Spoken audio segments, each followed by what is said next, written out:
Grâce à la communication radio, Harrison signale aux forces aériennes américaines que certains de leurs soldats disparus ont survécu dans la jungle de Bornéo. Pendant ce temps, le commando commence à former les indigènes à la guérilla et leur parle en malais pour se faire comprendre de la majorité des tribus de la région. J'ai travaillé avec des Iban. Il y avait aussi des Kayan, des Kenyas, des Murut. Il y a de nombreuses tribus dans la région et elles ont toutes un territoire propre. Tous les volontaires étaient les bienvenus. Harrison se mêle progressivement à la culture indigène.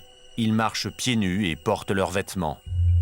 Il ignore également les ordres officiels selon lesquels ils doivent attendre l'invasion de Bornéo et ordonne à ses guérilleros d'attaquer les Japonais. On ne pouvait pas se permettre de faire attendre nos combattants pendant des mois. Nous avons eu de la chance de pouvoir joindre l'utile à l'agréable en quelque sorte. En l'espace de quelques mois, nos embuscades nous ont permis d'éliminer 3 patrouilles entières. C'est peu, mais à partir de là, tout le monde savait que nous avions enfin pris les armes.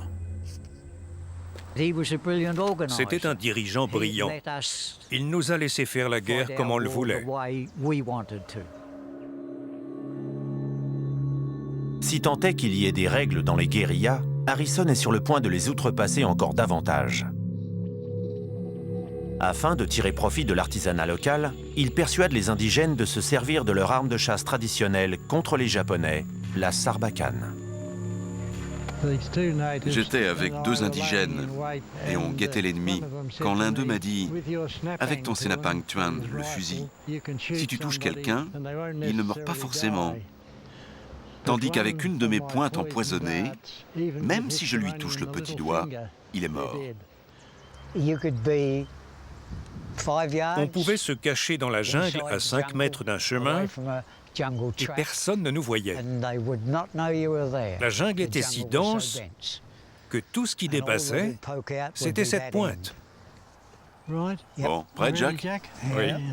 Harrison n'a aucun scrupule à utiliser du poison contre les Japonais. Ses mémoires, rédigées après la guerre, témoignent du mépris qu'il ressentait à l'encontre de son ennemi et révèlent le côté assez sombre de l'anthropologue. Les Nippons ne supportaient pas la sarbacane. Et la simple idée qu'il puisse y avoir des sarbacanes pointées sur eux les affectait bien plus qu'une douzaine de mitraillettes. Je ne sais pas si on dérogeait à une règle de combat, mais honnêtement, on s'en moquait.